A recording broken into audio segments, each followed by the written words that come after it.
Esta es una historia real. Algunos personajes y situaciones se han modificado con fines dramáticos. Esta es la historia de dos familias felices. Larry, ¿puedes traer más refrescos? Vale, vengo enseguida. Estábamos juntas a diario. Cumpleaños feliz. Grabaron los mejores momentos. Cogía la cámara y grababa todo lo que podía. Bien, muy bien, muy bien. Antes de que sus vidas se truncaran para siempre. Las partidas de búsqueda han rezado antes de empezar. Era como una pesadilla. Cuando piensas en maneras de morir, fue algo espantoso. No es tan fácil esconderse. Eso es, muy bien, Rob. ¡Qué travieso! ¡Cuidado!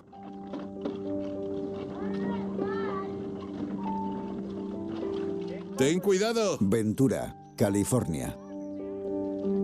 Mira a Robert. 19 de julio de 1992. Venga, enciende la vela. Eso ¿Cuántos es. cumple? ¿60? Sí. No. Vale, ¿listos? Cumpleaños feliz. El pequeño Matthew Inglis cumplía 2 años. Pero el homenajeado no parecía muy cómodo con tanta atención. Aquí vemos a su paciente madre, Debbie Inglis. Lo pasamos bien. Hubo barbacoa, tarta y helado. Los niños jugaron en la piscina. Lo pasamos genial.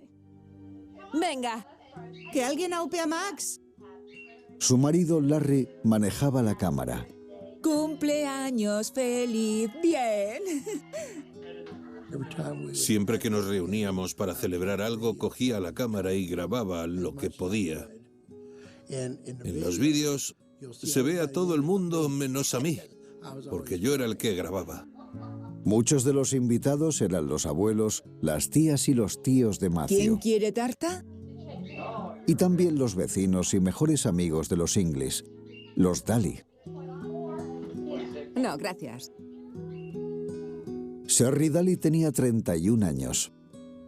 Sherry era rubia, con la melena rizada y tenía los ojos más azules que jamás había visto. Era como si te pudiera atravesar con esos ojos tan brillantes. 24. 26. Gracias, Larry. No le gustaban para nada las cámaras. Aquí la arrinconé en la cocina. Ah, sí, se escondió detrás de Mike. Ahí está. ¿Cómo se reía? Es lo que tienen las cámaras, que no es tan fácil esconderse. Con su encantadora sonrisa, Michael se sentía cómodo siendo el centro de atención. A Mike le encantaba la cámara. Le enfocabas con ella y él te miraba, sonreía y hasta saludaba.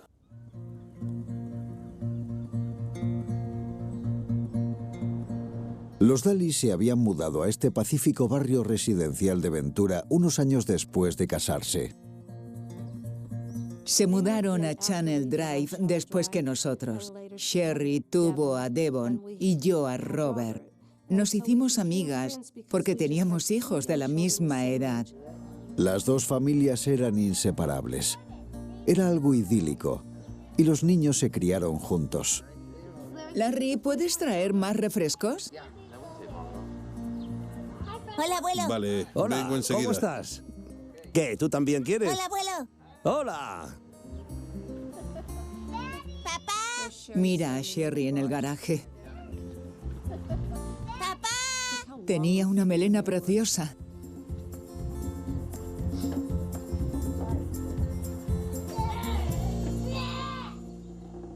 Era hora de una tradición.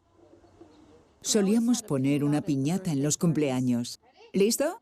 Tú puedes, bien, bien. ¡Dale! La llenábamos de caramelos y los niños se turnaban dándole con un bate hasta romperla. Dáselo a Devon. Me toca. Después de Devon y Robert, Max. Apártate, que te va a dar. Sherry intentaba evitar un desastre. Robert, ¿quieres probar? Le toca a Robert. Ahora, Robert. Déjale el bate a Robert, Devon. Venga, Robert, dale. Rob, no. Ahí fue Sí, cuando vaya le di. golpe se llevó. Tienes que No te esperar a que se sangra, aparte. tranquilo. Como de costumbre, Sherry consiguió arreglarlo todo. Muy bien. Eso es. Le ha arrancado la cabeza. Bien. Eso es. ¿Qué hay dentro? ¡Caramelos! Devon, ven a por chuches. Luego tocaba volver a entrar y abrir los regalos. ¿De quién es este? De parte de Sherry, Mike, Devon y Max. Espero que le guste el regalo. Ábrelo, quita el papel. Eso es. Y abre la tapa. A ver qué es. ¡Hala! ¡Qué guay! ¡Qué bonito! ¿Te gusta el regalo?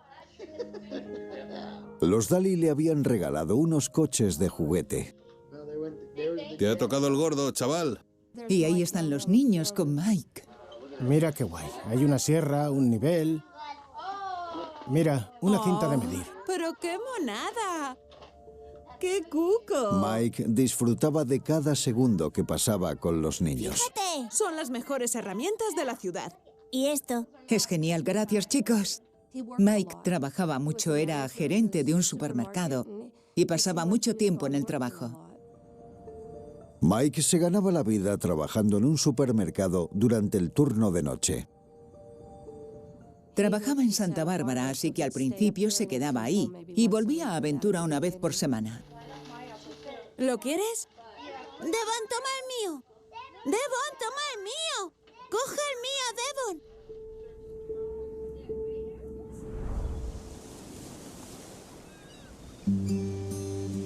3 meses después, en otoño de 1992, los Daly y los Inglis volvían a reunirse para celebrar juntos la fiesta de Halloween. Robert, estate quieto. Debbie y Sherry habían estrechado lazos. Devon, quieto. Matthew. Las dos eran cuidadoras de niños. Hablamos de formas de ganarnos un sueldo extra y decidimos cuidar de otros niños, cada una en su casa. ¡Bien! ¡Bien! Era genial que mi vecina se dedicara a lo mismo que yo, porque planeábamos comidas y actividades juntas. Muy bien. En la boca, Devon, dale un mordisco. Sherry tenía una furgoneta en la que cabían los patinetes de los niños. Los llevábamos al parque por la mañana y luego a casa y a echarse la siesta. Mira cómo Haced lo hace sitio, por Devon. favor. Muerde la manzana. Era un trabajo difícil y muy costoso. No sé cómo se las apañaban ellas solas, pero lo conseguían y se les daba muy bien. Dale a la calabaza. ¡Dale fuerte! Muy bien. ¡Dale fuerte! Mike estaba grabando con otra cámara. Muy bien. ¡Dale a la calabaza! Dale bien fuerte, princesa. Eso es. ¡Pártela en dos! Muy bien. Fuerte. No se perdía ni una fiesta. Es verdad. Siempre venía. ¡Qué guay! Dale, Eric. Y ahí está Sherry. Ahí está Sherry. Dale. Muy bien. ¿Se ha caído? Devon, para ya. Estate ¿Qué ha quieto. hecho? Era una madre estricta, ¿eh? Sí, era como una mamá oso. Sí que lo era.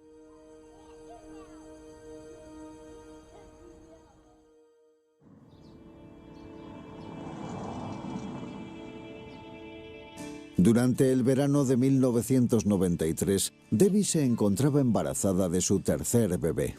¡Está muy fría! Ya, pero si esperas un rato, se pasa. Preciosa, súbete la camiseta, a ver esa tripita. ¡No! ¿Por qué no? No está tan grande.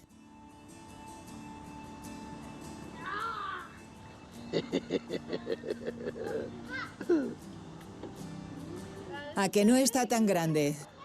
¿Eh? No, pero tiempo al tiempo. Pero a la vez que los Inglis aumentaban su familia, Mike y Sherry intentaban mantener a la suya a flote. Las cosas empezaron a cambiar. No te lo voy a repetir. Bájate de ahí. Venga. Dale, muy bien. En solo 4 años, la idílica vida de ambas familias acabaría con violencia. No creo que nadie pudiera haberlo previsto. Ni siquiera yo lo habría previsto.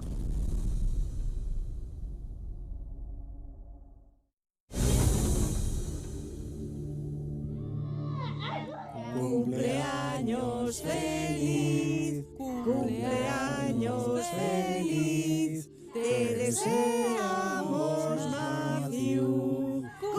Estamos en julio de 1994, el cumpleaños de Matthew English. ¡Sopla fuerte, sopla! Cumplía 4 años. Yo le ayudo. ¡No!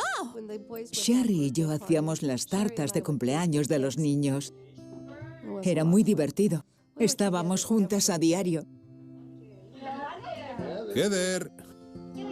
Hola. Heather, la hija pequeña de Debbie y de Larry, estaba en la fiesta. Hola, tesoro. Sherry Daly y sus hijos también se encontraban en ella. Y la alergia a las cámaras de Sherry parecía haber aumentado. ¿Qué haces? ¡Para ya! Le daba vergüenza que la grabaran. No quería salir. Hacía lo posible por evitar aparecer en los vídeos. Devon y Robert, los hijos mayores de Debbie y Sherry, eran muy amigos.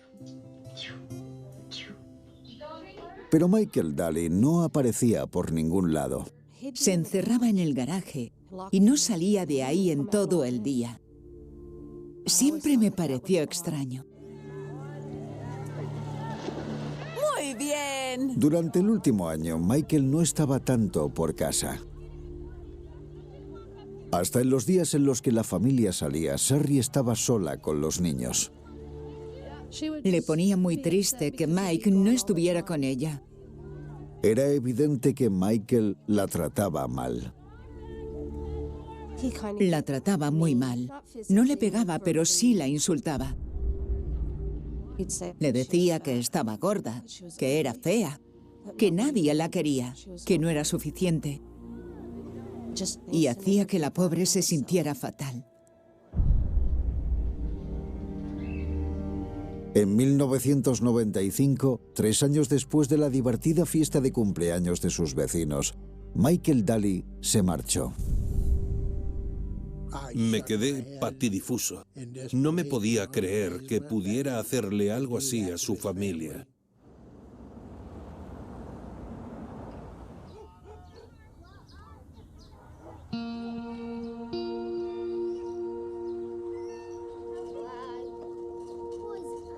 Sherry no quería renunciar a todo lo que habían construido juntos.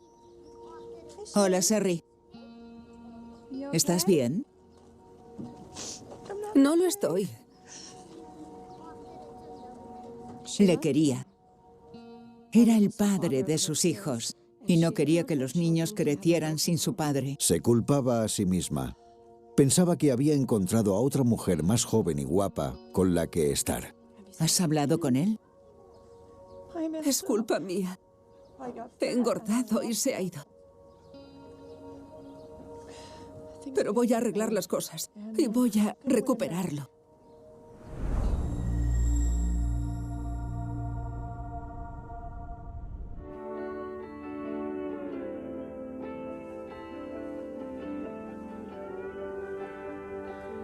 Mike continuaba viendo regularmente a los niños, pero en pocas semanas comprendió que su mujer había cambiado. Hola, Mike. Hola. Vengo a por los niños. Vale. Te veo bien. Quería ponerse más sexy. Pensaba que así conseguiría que se quedara. ¿Quieres tomar algo? Sí, claro. ¿Por qué no? Vale. Empezó a mostrar algo más de piel, pero no de forma vulgar ni nada de eso. Lo bastante para llamar la atención de los hombres.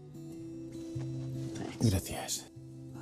Estaba pensando en volver a casa. ¿En serio?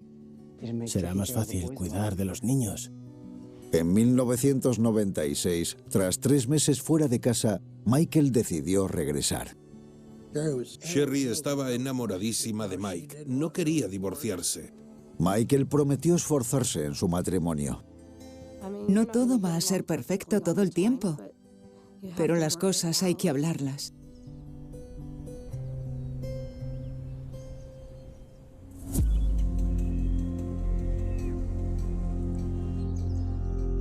Unos meses después, el 6 de mayo de 1996, a las 3 de la tarde,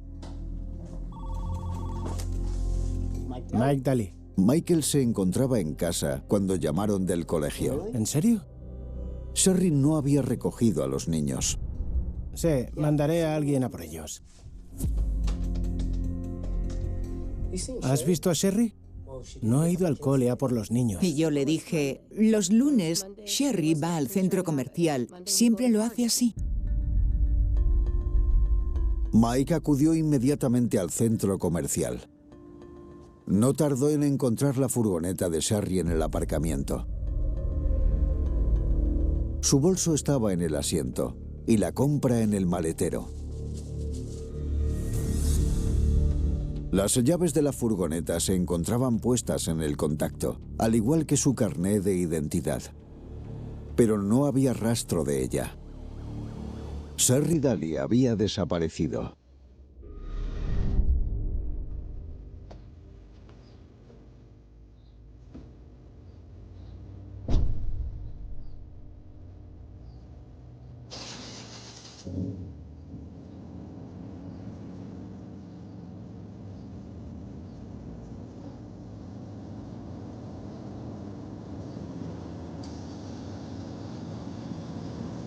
Lo siguiente que recuerdo es ver a Mike trayendo la furgoneta.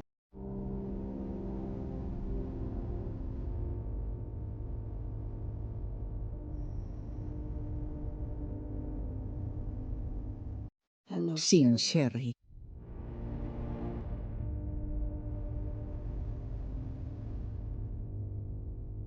Recuerdo estar cerca de la puerta, mirando de un lado a otro esperando, y Sherry no vino.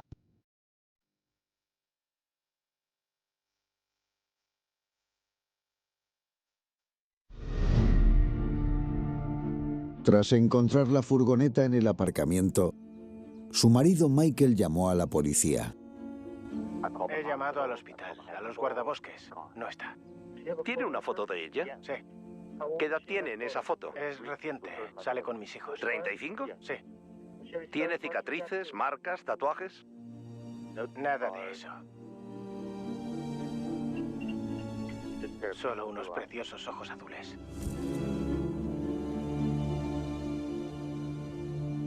Me puse fatal. Lo sabía. Había pasado algo malo. La policía solía esperar 72 horas antes de comenzar a investigar una desaparición. Pero la furgoneta abandonada fue suficiente para empezar de inmediato. El detective Sean Conroy aceptó el caso. Estos casos son bastante comunes y pueden ser muy frustrantes de investigar, porque la gente tiene el derecho de desaparecer si así lo desea. Conroy trabajaba junto con el detective Skip Young. ¿Qué tenemos? Sherry Daly. 2 niños, desaparecida desde las 3. Las normas de la policía de Ventura eran poner todos los recursos y detectives disponibles en el caso durante 48 horas para ver a dónde nos podía llevar el asunto. El primer paso consistía en averiguar dónde y con quién fue vista a Sherry. Los encargados del centro comercial revisaron las cámaras de seguridad de esa misma mañana.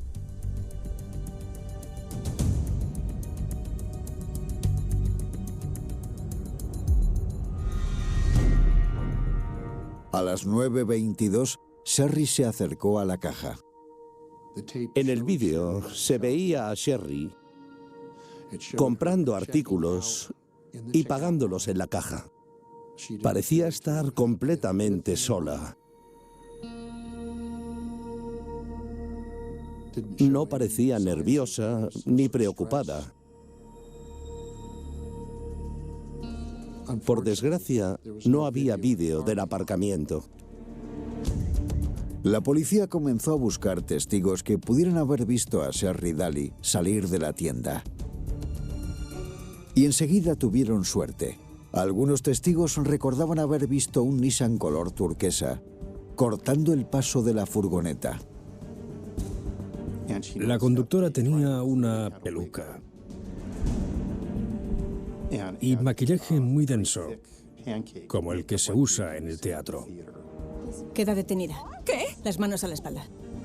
La mujer esposó a Sherry y la empujó al asiento trasero de su coche. Después se marchó. Todos pensaron que se trataba de un arresto y por eso nadie llamó a la policía al verlo. El detective Conroy preguntó si había alguna orden de arresto. ¿Nada? Por lo tanto, alguien la había secuestrado haciéndose pasar por policía. Gracias. Se dio aviso a todas las unidades para que buscaran el sedán turquesa. En Channel Drive, Debbie Inglis organizó una partida de búsqueda. La noticia enseguida llegó a los medios. Varios voluntarios buscan a Sherry Daly. Daly fue vista por última vez en este centro comercial. Había unas 500 personas reunidas para buscarla. Nos separamos en distintos grupos para poder buscar en distintas zonas. Ventura está rodeada de naturaleza salvaje por todas partes. Sherry podría estar en cualquier parte. ¿Nos ayuda a encontrar a nuestra mamá? Los hijos de los Daly entregan folletos. Mike Daly asegura que nunca dejaría solos a los niños. No es posible, de ningún modo, que mi mujer abandonara voluntariamente a sus hijos. ¿Es tu mamá? Sí. Cuánto lo siento.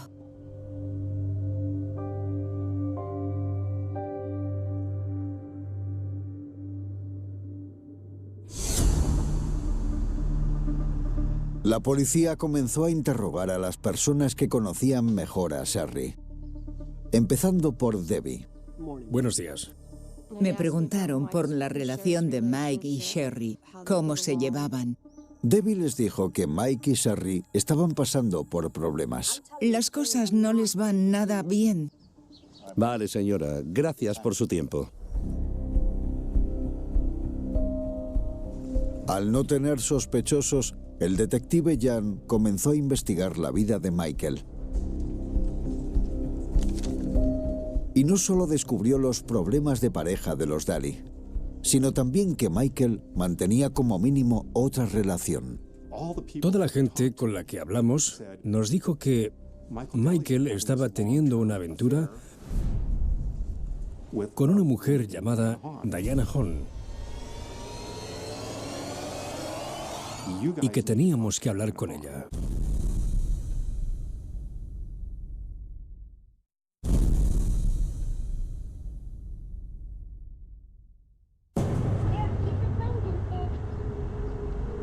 Cuatro años antes, cuando Sherry Daly ayudó a organizar esta fiesta de Halloween, su marido parecía estar encantado de grabarlo todo. ¡Pégale fuerte! ¡Dale fuerte! Pero tras el falso arresto de Sherry, los detectives descubrieron que Michael tenía una aventura con una mujer llamada Diana Hahn.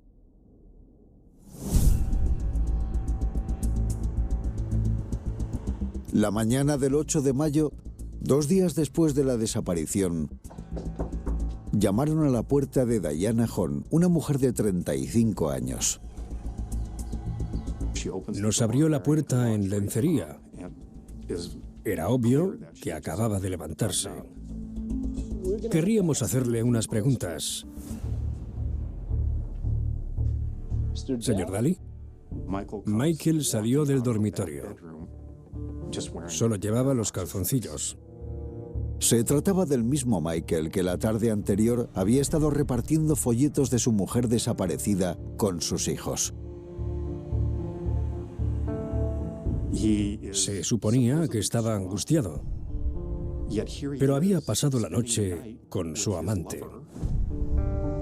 Los detectives los condujeron a la comisaría. Skip Jan interrogó a Michael. El primer interrogatorio era más para recopilar información sobre las costumbres de Sherry. Empecemos por su rutina. Levantaba a los niños, los vestía, les daba el desayuno, lo típico. Un poco más adelante, Michael confesó estar teniendo una aventura con Diana. Le pregunté si su mujer le habría dejado por la aventura. Michael insistía en que no tenían nada que ver con la desaparición. Michael tenía una coartada sólida. Estaba en el trabajo, había testigos. La policía confirmó su coartada. En efecto, estaba trabajando, por tanto tuvieron que soltarle. Llegó ahora el turno de Diana. El detective le preguntó qué había hecho en ese tiempo.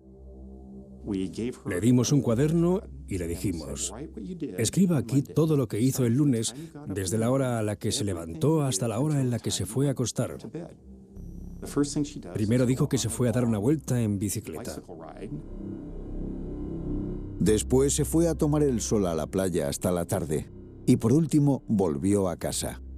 Si nos hubiera dicho que había ido al banco a las 9:30, a la peluquería a las 10:30, a casa de su amiga, eso lo podemos comprobar. Pero un paseo largo en bici lleva mucho tiempo y no podemos investigar lo que hizo realmente. Conroy recibió un dato nuevo. Uno de los compañeros de trabajo de Diana recordó que tenía heridas en la frente. Volvimos a la sala. Diana tenía el flequillo peinado de forma que le tapaba la frente e hicimos que se apartara el pelo de la cara. En efecto, tenía 2 heridas en la frente. Diana explicó cómo se las había hecho. Dijo que se había caído de la bici y se había hecho esas heridas al caerse. Sabíamos que lo que nos había contado no era toda la verdad. Había algo más por ahí, pero no podíamos probarlo. Así que tuvimos que ponerla en libertad, y a Michael también.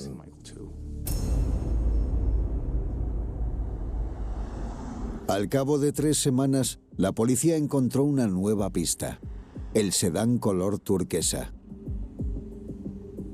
Se trataba de un coche de alquiler que había sido alquilado por la principal sospechosa.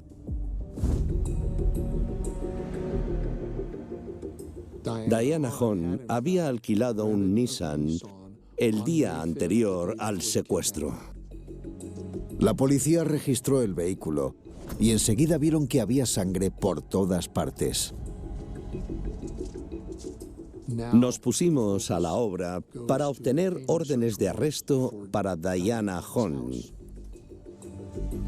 También empezamos a buscar fallos en la historia que nos dio, porque no mencionó en ningún momento que alquilara un coche.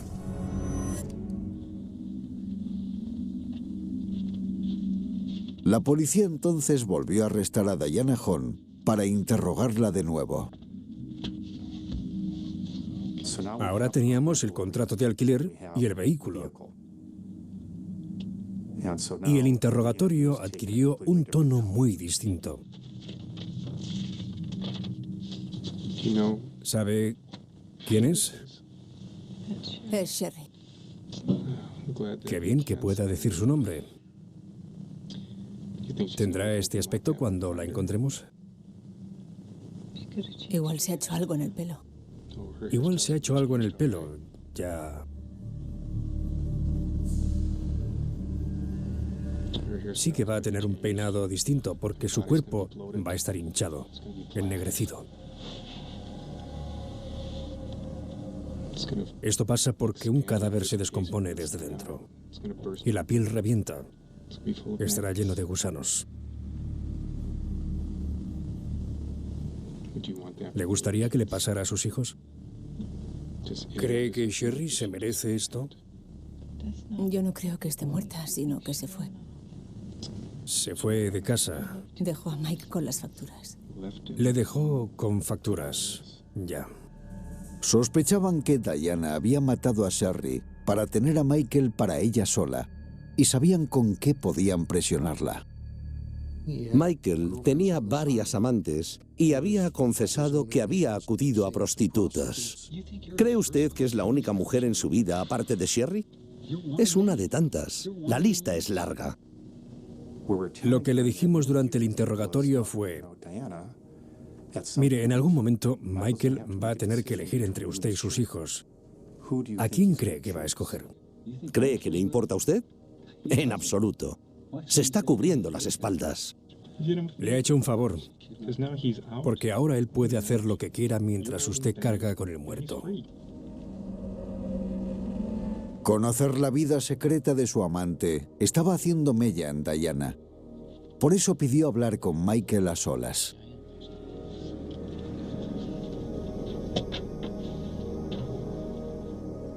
Mi compañero y yo nos fuimos de la sala de interrogatorios para ver si decían algo. La policía grabó la conversación con la esperanza de obtener una confesión. Cuando Michael entró en la sala, Diana estaba triste, destrozada. Se acercó a ella y dijo "Hi". No era como hola en inglés, sino más como un grito de karate, como "Hi". Hi. Hi. Hi. Hi. Deja de llorar. Fue como si le hubieran vuelto a poner las pilas. Fue impresionante. Nunca había visto nada parecido. La policía sospechaba que Michael no les estaba contando toda la verdad. Diana parecía estar bajo el embrujo de Michael. Me dio la impresión de que haría cualquier cosa que Michael le dijera. ¿Podría decirme en qué zona o ciudad podemos buscar? Tenemos que encontrarla antes que los lobos, los coyotes y demás. ¿No va a ayudarnos? Vale, como quiera. Suerte en el juicio. Gracias. Diana parecía haberse recuperado y a partir de ahí guardó silencio. Al no tener más pruebas contra ella, volvió a ser puesta en libertad, pero esta vez rodeada de las cámaras. Diana Hahn ha sido puesta en libertad por falta de pruebas. Mantenía una relación con el marido de Sherry Daly. La policía mantiene que Hahn sigue siendo la principal sospechosa. El problema de los casos de secuestro es que, si no se encuentra el cuerpo, siempre hay lugar a dudas. Es muy, pero que muy importante encontrar el cuerpo.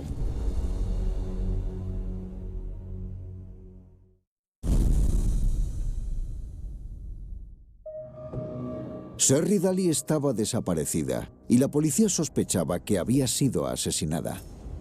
Las partidas de búsqueda han rezado antes de empezar. Los voluntarios están buscando a Sherry Daly, desaparecida desde hace 3 semanas. Estaba furiosa. Y triste. Y confusa. Todo era confuso. Era una pesadilla hecha realidad.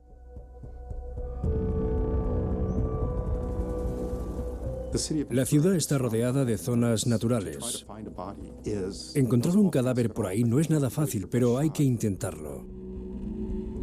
Desde empresarios hasta granjeros se volcaron para ayudarnos a buscar el cuerpo. Los equipos de búsqueda han rastreado los bosques y han excavado lo que podía tratarse de una tumba y un cuerpo en descomposición. La gente de Ventura quería pasar página.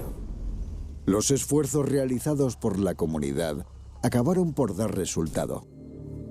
Los grupos de voluntarios han encontrado los restos mortales de Dali cerca de Cañada Larga.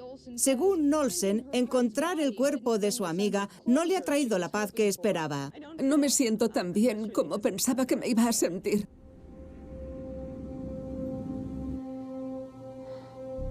Encontrar su cuerpo sí que fue un alivio en cierto modo, pero también fue muy triste. La incertidumbre de dónde podía estar había acabado, pero eso no hacía que el duelo fuera más fácil. El forense determinó que las causas de la muerte habían sido múltiples puñaladas en el pecho y en la cara. Después, el cuerpo había sido desmembrado a hachazos y las partes lanzadas por un barranco. Fue algo espantoso. Cuando piensas en maneras de morir, fue un crimen atroz. También afectó a los niños. Recuerdo que después de que desapareciera, llevé a Devon y a Max al parque. Y otros niños más mayores se acercaban a Max y le decían: «Tu madre está muerta», a un niño pequeño. Y claro, se echaba a llorar. Tras descubrir el cadáver, la policía de Ventura volvió a arrestar a Diana Hahn, la amante de Michael Daly. Sabían que Diana estaba involucrada en el arresto y el asesinato. El coche que alquiló coincidía con el que describieron los testigos, y dentro se había encontrado sangre de Sherry. Hahn fue arrestada y la policía revisó los datos de su tarjeta de crédito. Había hecho una compra en una tienda de pelucas. Le enseñamos al dueño una foto de Diana Hahn y la identificó de inmediato. También pagó en cheque en otro centro comercial. Así que fuimos para allá, buscamos el recibo y vimos las cosas que había comprado ese día. Diana Hahn había comprado un traje de pana marrón para completar su disfraz. Pero aún había más. También había comprado cerillas antiviento, líquido inflamable, bolsas de basura y un hacha. Era como la lista de la compra de un asesino. Diana fue acusada del asesinato de Sherry Daly. Pero justo antes del juicio, surgió un nuevo descubrimiento.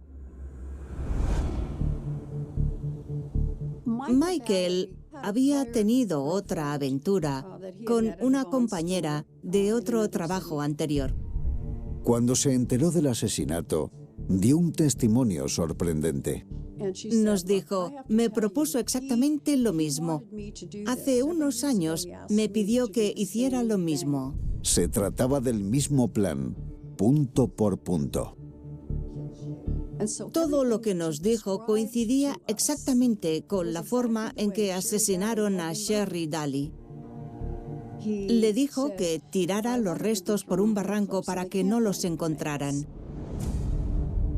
Las sospechas sobre el papel que desempeñó Michael en el asesinato de su esposa se confirmaron. La policía inspeccionó su registro telefónico. Había habido comunicación casi constante entre los dos durante el secuestro, el asesinato y justo después. ¿Michael? Hola, ¿cómo estás? Ya está.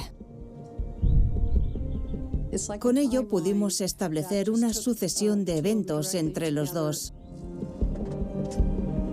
El historial reflejaba las llamadas que Diana había realizado durante la preparación del plan.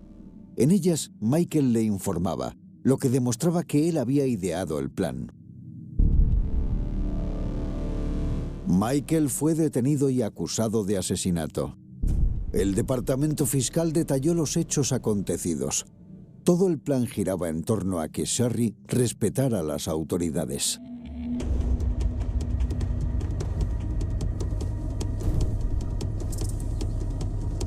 Al principio, Sherry cooperó con su arresto, antes de darse cuenta de que era falso. Pero Diana Hahn no podía ir por ahí con una rehén que intentaba escapar sin llamar la atención. Así que aparcó detrás del centro comercial y la atacó con un cuchillo. Recordemos que Sherry estaba esposada en el asiento trasero. Seguramente se defendiera a patadas y eso le provocó a Diana las heridas de la frente. Pero las heridas de Sherry eran demasiado graves. Luego fue al lugar en el que iba a deshacerse del cadáver y lo sacó del coche. Entonces usaría el hacha que compró.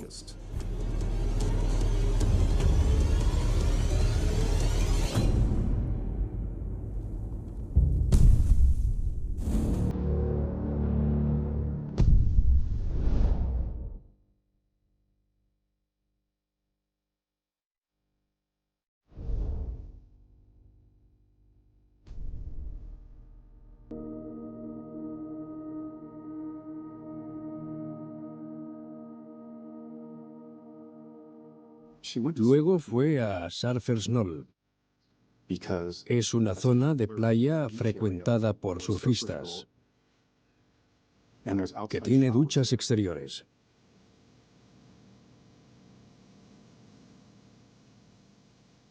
Eso le permitiría lavarse y quitarse las manchas de sangre. Es posible que hubiera demasiada gente en la playa como para encender una hoguera y quemar las pruebas. Así que echó las pruebas a un contenedor que había ahí.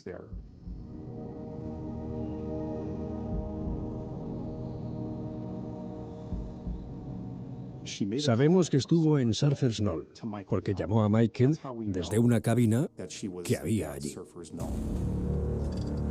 Ya está. En el verano de 1997, Diana Hahn fue juzgada por el asesinato de Sherry Daly. Este jurado ha alcanzado un veredicto y declara a Diana Hahn culpable de asesinato deliberado, premeditado y con alevosía. Fue condenada a cadena perpetua sin posibilidad de libertad condicional. El amor y el deseo de formar una familia son motivaciones muy poderosas. Y creo que Michael Daly fue capaz de manipular esas emociones en Diana para que le hiciera el trabajo sucio. En el juicio de Michael, el jurado le declaró culpable de asesinato, secuestro y conspiración. Fue condenado a cadena perpetua, sin posibilidad de la condicional. En mi opinión, Michael es escoria por haber planeado el asesinato de su mujer y por dejar a sus hijos sin su madre. Los niños fueron acogidos por los padres de Michael. ¿Cómo pudo dejar a sus hijos sin madre? A una familia sin hija. A sus amigos sin ella. ¿Cómo puede alguien quitarle la vida a otra persona como si no importara? Es algo que no entiendo. La llamada entró a las 02:17 de la madrugada, una voz entrecortada, temblorosa, apenas capaz de articular una dirección en las afueras de Madrid. Un barrio que en 1998 aún respiraba esa mezcla inquietante entre crecimiento urbano y sombras sin nombre. Un lugar donde las farolas iluminaban a medias y donde el silencio de la noche parecía esconder más de lo que mostraba. Y cuando la patrulla llegó, no encontraron gritos, no encontraron lucha, no encontraron testigos, solo una puerta entreabierta. Balanceándose suavemente como si alguien hubiera salido hace apenas segundos. Como si el aire mismo hubiera sido testigo de algo que jamás iba a contar. Dentro, todo parecía intacto, demasiado intacto, la mesa servida para dos, una copa aún con vino, el reloj detenido a las 01:43, y en el suelo, apenas visible bajo la luz amarillenta, una mancha oscura que no debería estar allí. Una mancha que marcaba el inicio de lo que pronto se convertiría en uno de los casos más inquietantes y desconcertantes de la historia reciente de la ciudad, un caso que los periódicos bautizarían como la desaparición sin rastro, un cold case que durante años se repetiría en susurros. En archivos olvidados, en conversaciones que terminaban siempre con la misma frase: nadie sabe qué pasó realmente esa noche. La víctima, o lo que en ese momento parecía ser una víctima sin cuerpo, sin testimonio y sin final, era Lucía Herrera, 27 años, periodista, conocida por su obsesión con historias incómodas, con investigar lo que otros preferían dejar enterrado, una mujer que había estado trabajando en algo lo suficientemente importante como para hacerla quedarse hasta tarde, para recibir visitas inesperadas, para abrir la puerta a alguien en plena madrugada sin imaginar que ese gesto cotidiano iba a borrar su rastro del mundo en cuestión de minutos. Los vecinos no escucharon nada, o al menos eso dijeron, aunque una mujer del piso de arriba mencionó, casi en un susurro, haber oído un golpe seco, como si algo pesado hubiera caído, pero no gritos, no forcejeo, solo ese sonido breve, aislado, inquietante en su simplicidad, y luego silencio. Un silencio que parecía más pesado de lo normal, como si el edificio entero hubiera contenido la respiración. La policía registró el lugar durante horas, cada rincón, cada objeto, cada centímetro, buscando señales de entrada forzada, de lucha, de cualquier indicio que rompiera esa escena extrañamente limpia. Pero no había nada, ni huellas claras, ni armas, ni señales evidentes de violencia. Solo detalles fuera de lugar, pequeños, casi invisibles, como una silla ligeramente movida, un cajón abierto sin razón aparente, un teléfono fijo descolgado que emitía un tono continuo y molesto, como si alguien hubiera intentado llamar y nunca hubiera terminado la acción. El caso explotó en los medios en cuestión de días, titulares en mayúsculas: desaparición misteriosa en Madrid, periodista evaporada sin dejar rastro, crimen perfecto. Preguntas que alimentaban el miedo colectivo, que convertían un apartamento silencioso en el epicentro de una historia que nadie podía explicar. Una historia que pronto se llenaría de teorías, rumores, sospechas que apuntaban en todas direcciones y en ninguna al mismo tiempo. Los investigadores empezaron por lo obvio, el círculo cercano, amigos, compañeros de trabajo, antiguos vínculos, cualquier persona que pudiera haber tenido un motivo, una razón, una conexión con Lucía en sus últimas horas, pero cada entrevista habría más preguntas que respuestas. Porque todos coincidían en algo inquietante: Lucía estaba nerviosa en los días previos, distraída, como si supiera algo que no debía saber, como si estuviera a punto de revelar algo que alguien más quería mantener oculto. Un compañero mencionó un dossier, un archivo en el que Lucía había estado trabajando obsesivamente, un conjunto de documentos que nunca apareció en el apartamento, que no estaba en su oficina, que no estaba en ningún lugar, un vacío dentro del vacío. Un elemento que sugería que la desaparición no era un accidente, no era una huida voluntaria, sino algo mucho más calculado, más preciso, más frío. Y entonces apareció el primer giro, pequeño pero perturbador, una cinta de contestador automático, recuperada horas después, un mensaje grabado a las 01:12 de la madrugada, una voz masculina, distorsionada por la mala calidad, diciendo solo 3 palabras antes de que la grabación se cortara abruptamente: ya es tarde. Nada más, ningún nombre, ninguna explicación, solo esa frase, seca, definitiva, como una sentencia, como el cierre de algo que ya no tenía vuelta atrás. Una pista que, lejos de aclarar el caso, lo sumergió aún más en la oscuridad, porque no había forma de rastrear la llamada. No había coincidencias de voz, no había contexto, solo esa presencia intangible que parecía haberse colado en la historia para desaparecer inmediatamente después. Las semanas se convirtieron en meses, y los meses en años. El apartamento fue sellado, reabierto, analizado una y otra vez con nuevas técnicas, nuevas esperanzas, pero siempre el mismo resultado. Nada concluyente, nada definitivo, solo fragmentos de una noche que se resistía a ser reconstruida. Como si alguien hubiera borrado deliberadamente cada rastro, cada error, cada posibilidad de encontrar la verdad. La ciudad siguió adelante, como siempre lo hace, pero el caso nunca desapareció del todo. Se convirtió en un eco constante, en una referencia oscura, en una historia que se contaba con un tono más bajo, como si decirlo en voz alta pudiera atraer algo indeseado. Como si la ausencia de Lucía no fuera solo un misterio sin resolver, sino una advertencia, una señal de que hay cosas que ocurren en la sombra y que nunca llegan a la superficie. A finales de 1999, cuando el caso ya comenzaba a enfriarse en los archivos oficiales, surgió un nuevo elemento, inesperado, desconcertante, un testigo que no había hablado antes. Un hombre que afirmaba haber visto a Lucía la noche de su desaparición, pero no entrando en su apartamento, sino saliendo. Acompañada, caminando rápido, mirando hacia atrás como si alguien los estuviera observando. Una versión que contradecía todo lo que se había establecido hasta ese momento. Una grieta en la narrativa que amenazaba con derrumbar lo poco que se creía seguro.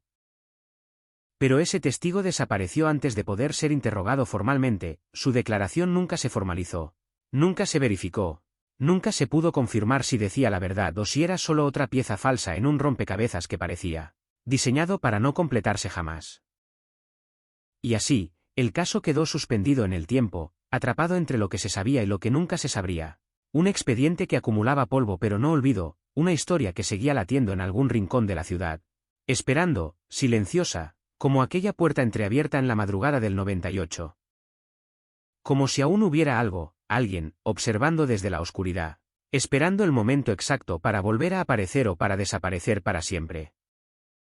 La ciudad creyó que había aprendido a convivir con el silencio, a aceptar que algunas historias simplemente se disuelven sin dejar huella, pero el caso de Lucía Herrera no desapareció, no se desvaneció como tantos otros, se quedó flotando, incómodo, persistente.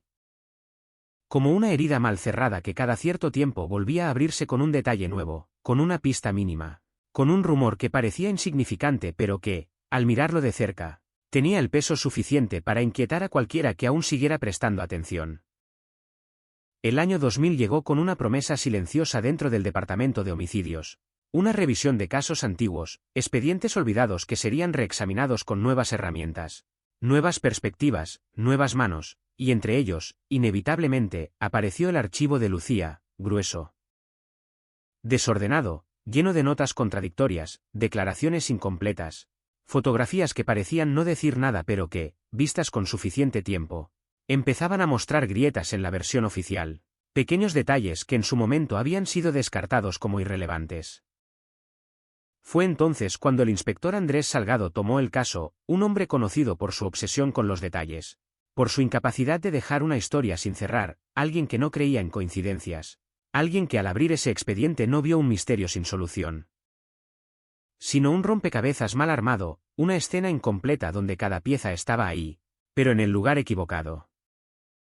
Salgado empezó por lo básico, volver al apartamento, caminar el mismo suelo, observar las mismas paredes, recrear cada segundo posible de aquella madrugada. Y lo primero que le llamó la atención no fue lo que estaba presente, sino lo que faltaba, la ausencia de desorden, la falta de lucha, la limpieza casi quirúrgica de la escena, algo que en lugar de tranquilizar, gritaba planificación, control, alguien que no actuó por impulso, sino con una precisión que solo puede venir de la experiencia o de una intención muy clara. Revisó las fotografías originales una por una, deteniéndose en una en particular. Una imagen que mostraba la mesa con las dos copas de vino, una frente a la otra, pero algo no encajaba. La distancia entre ellas, la posición de la silla, el ángulo del mantel ligeramente desplazado. Detalles mínimos que sugerían que alguien se había levantado de forma abrupta, pero no había señales de forcejeo. No había caída de objetos, no había ruptura de ese equilibrio extraño que dominaba todo el apartamento. Entonces volvió a la cinta del contestador, ese mensaje breve, inquietante, ya es tarde. Y lo escuchó una y otra vez, aislando el ruido de fondo, amplificando cada fragmento, buscando algo que los demás no hubieran visto, y lo encontró, casi imperceptible, un sonido metálico, rítmico, constante. Como el eco de algo golpeando suavemente contra una superficie, algo que no pertenecía a una llamada común, algo que sugería movimiento, un entorno distinto, quizás un vehículo, quizás una estructura metálica, algo que abría una nueva línea de pensamiento que nadie había explorado antes. Mientras tanto, el dossier perdido empezó a tomar forma como el centro real del caso, porque todo apuntaba a que Lucía no era una víctima al azar, no era un objetivo improvisado. Estaba investigando algo concreto, algo que alguien no quería que saliera a la luz.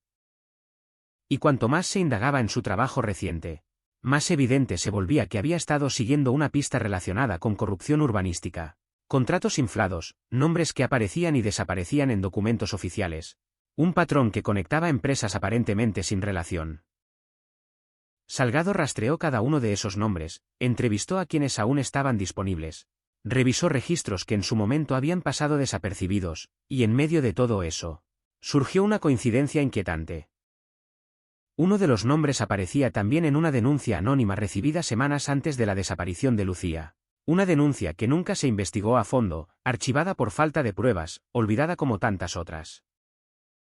Pero lo más perturbador no era la conexión en sí, sino el hecho de que ese mismo nombre había estado vinculado indirectamente con el edificio donde vivía Lucía. Una empresa subcontratada, un contrato menor, algo que parecía insignificante, pero que colocaba a ciertas personas dentro del entorno físico de la víctima mucho antes de aquella noche. Una proximidad que no podía ignorarse. Y entonces, como si el pasado se negara a quedarse enterrado, apareció una nueva pieza. Una grabación de cámara de seguridad recuperada de un archivo antiguo. Una cámara ubicada a 2 calles del apartamento, que había sido descartada en su momento por la mala calidad de imagen, pero que ahora, con tecnología mejorada, mostraba algo que antes no se podía ver. Una figura saliendo del edificio de Lucía alrededor de la hora estimada de su desaparición. Una figura que no coincidía con ningún vecino registrado, alguien que parecía moverse con rapidez, con propósito. Alguien que no miraba a los lados, como si supiera exactamente a dónde iba. La imagen era borrosa, insuficiente para una identificación clara, pero suficiente para confirmar algo que durante años había sido solo una sospecha: Lucía no desapareció sola. Alguien estuvo allí. Alguien salió de ese lugar esa noche, y ese alguien nunca fue identificado. Nunca fue interrogado. Nunca existió oficialmente dentro del caso. La presión empezó a crecer de nuevo, no en los medios como antes, sino dentro del propio equipo de investigación. Porque cada nuevo hallazgo no cerraba el caso, lo abría más, lo expandía, lo hacía más complejo, más oscuro, como si en lugar de acercarse a la verdad, estuvieran descubriendo lo profundamente enterrada que estaba. Y en medio de todo eso, una pregunta empezó a repetirse con más fuerza. Una pregunta que nadie podía responder con certeza: si Lucía estaba investigando algo tan peligroso. Si había personas con motivos para silenciarla, si había indicios de planificación, de presencia externa. ¿De manipulación de la escena entonces? ¿Por qué no había cuerpo? ¿Por qué no había rastro alguno después de ese momento? ¿Cómo se borra a una persona de forma tan completa sin dejar ni un solo error? Salgado no tenía la respuesta, pero estaba seguro de algo: alguien había cometido un error, uno solo, mínimo, casi invisible, pero suficiente para que, si se encontraba, todo el caso empezara a desmoronarse. Toda la estructura de silencio, de desaparición, de vacío, se viniera abajo de golpe. Y fue esa convicción la que lo llevó de vuelta a un detalle olvidado, algo que había estado ahí desde el principio. Registrado, archivado, ignorado, una anomalía en el registro de llamadas de esa noche, una llamada que no encajaba. Una llamada realizada desde el teléfono de Lucía después de la hora en la que supuestamente ya había desaparecido. Una llamada de apenas segundos, sin contenido, sin destino claro, como un intento fallido de comunicación o como una señal. Una señal que nadie entendió en su momento, pero que ahora, con todo lo demás sobre la mesa, empezaba a sentirse diferente, más pesada, más intencional, como si en medio del caos, en medio de la desaparición, en medio de lo que fuera que ocurrió en ese apartamento, Lucía hubiera intentado decir algo que nunca llegó a escucharse, algo que tal vez sigue esperando ser descubierto, escondido en algún lugar entre las sombras de aquella madrugada que, incluso años después, se niega a terminar. PHN 3. La llamada duró apenas 3 segundos, demasiado breve para una conversación, demasiado precisa para ser un error, un pulso fugaz en medio de una noche que ya estaba llena de silencios inquietantes, y sin embargo, ese pequeño detalle comenzó a expandirse dentro de la mente de Salgado como una grieta que no deja de crecer, porque no era solo una llamada, era una acción consciente. Alguien levantó el auricular, marcó un número o intentó hacerlo, y luego la conexión se cortó abruptamente. Como si algo o alguien hubiera interrumpido el gesto en el último instante. El registro telefónico indicaba un destino incompleto, una secuencia de dígitos que no correspondía a ningún número válido, pero que no era aleatoria. Tenía un patrón, una estructura que sugería intención, como si se hubiera quedado a mitad de ser algo. Como si esa llamada no estuviera destinada a llegar a alguien, sino a dejar un rastro, una especie de marca invisible dentro del sistema, algo que solo podría entenderse si se miraba desde el ángulo correcto. Salgado decidió reconstruir ese momento, segundo a segundo, imaginando a Lucía en el apartamento. El teléfono en su mano, el sonido del tono, la urgencia en sus movimientos, y algo no encajaba, porque si ella estaba en peligro, si estaba siendo atacada o amenazada. ¿Por qué marcar un número incompleto? ¿Por qué no llamar directamente a emergencias?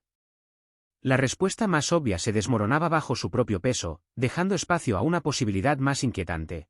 Esa llamada no era para pedir ayuda, era para decir algo sin decirlo. El inspector llevó los registros a un analista, alguien especializado en patrones de comunicación, y juntos empezaron a descomponer la secuencia de números, comparándola con contactos conocidos, con códigos internos, con combinaciones que pudieran tener algún significado oculto. Y tras horas de análisis, surgió una coincidencia que no podía ignorarse. Los primeros dígitos correspondían al prefijo de una línea corporativa. Una red privada utilizada por varias empresas vinculadas a contratos públicos en Madrid durante finales de los 90. El mismo círculo que aparecía en el dossier desaparecido. La conexión era débil, casi invisible, pero suficiente para cambiar el enfoque de la investigación. Porque ya no se trataba solo de una desaparición misteriosa, sino de una posible advertencia codificada. Una señal enviada en el último momento, como si Lucía hubiera sabido que no tenía tiempo. Que no podría explicar lo que estaba pasando. Y hubiera optado por dejar una pista que solo alguien lo suficientemente obsesivo, lo suficientemente paciente, pudiera descifrar años después. Mientras esa línea se desarrollaba, otra pieza comenzó a moverse en paralelo, una antigua compañera de Lucía, Marta Ríos, quien hasta entonces había mantenido un perfil bajo, evitando entrevistas, evitando cualquier contacto con la prensa o con los investigadores, decidió finalmente hablar. No por iniciativa propia, sino porque Salgado la encontró, insistió, la presionó con preguntas que nadie le había hecho antes, preguntas que removieron algo que llevaba demasiado tiempo enterrado.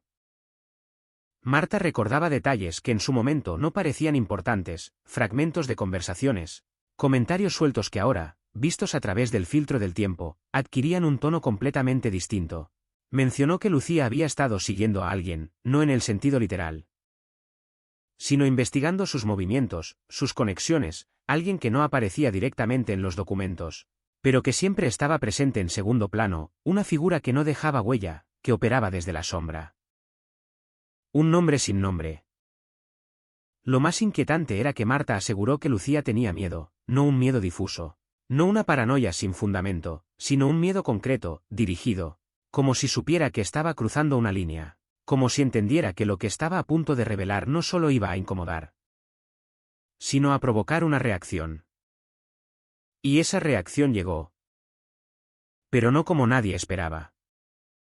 Porque mientras la investigación avanzaba lentamente, desenterrando conexiones, reconstruyendo fragmentos, algo empezó a suceder en el presente, algo que no podía explicarse fácilmente. Algo que hizo que el caso dejara de ser solo un archivo antiguo para convertirse en una amenaza activa.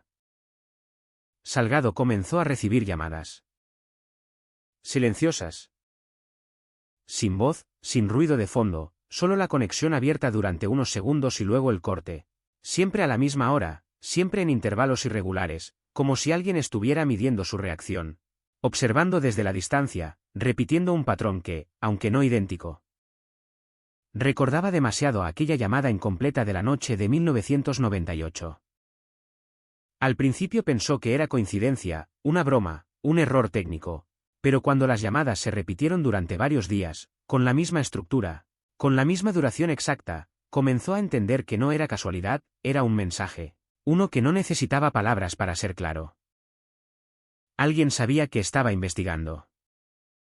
Alguien había estado esperando. Y ese alguien no quería que siguiera adelante.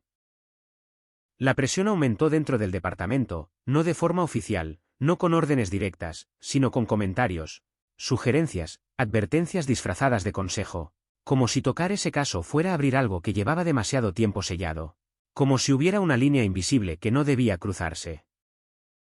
Pero Salgado no retrocedió. Volvió al principio.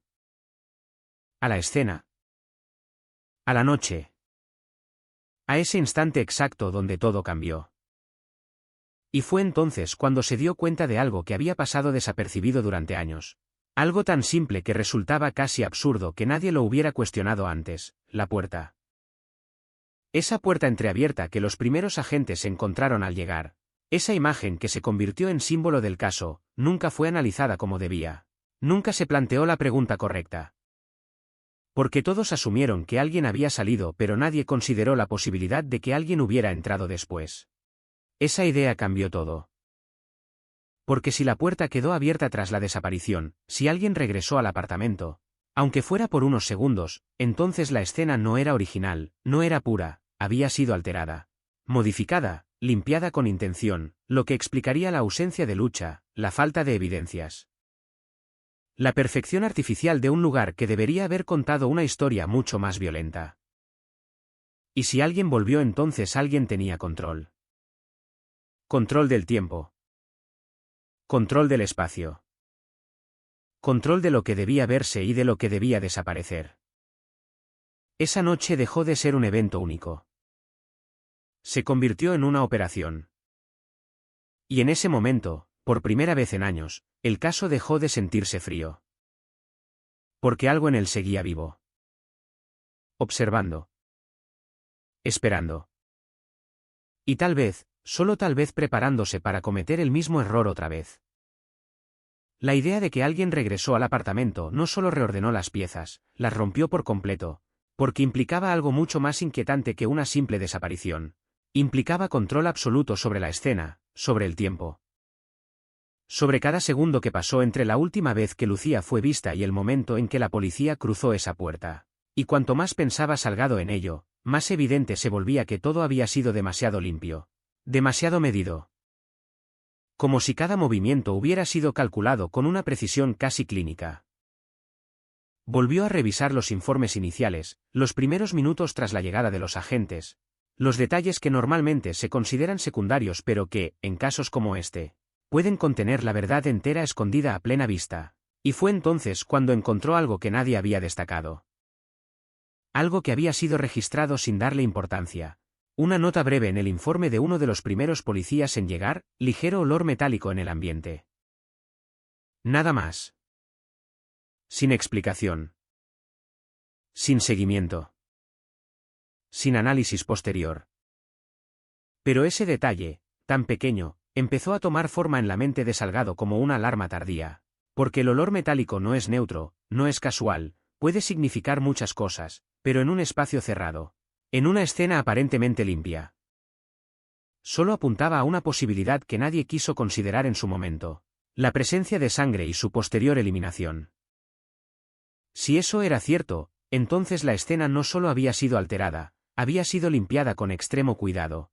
Eliminando cualquier rastro visible, borrando la violencia, ocultando lo que realmente ocurrió en ese apartamento, y eso requería tiempo, herramientas, conocimiento.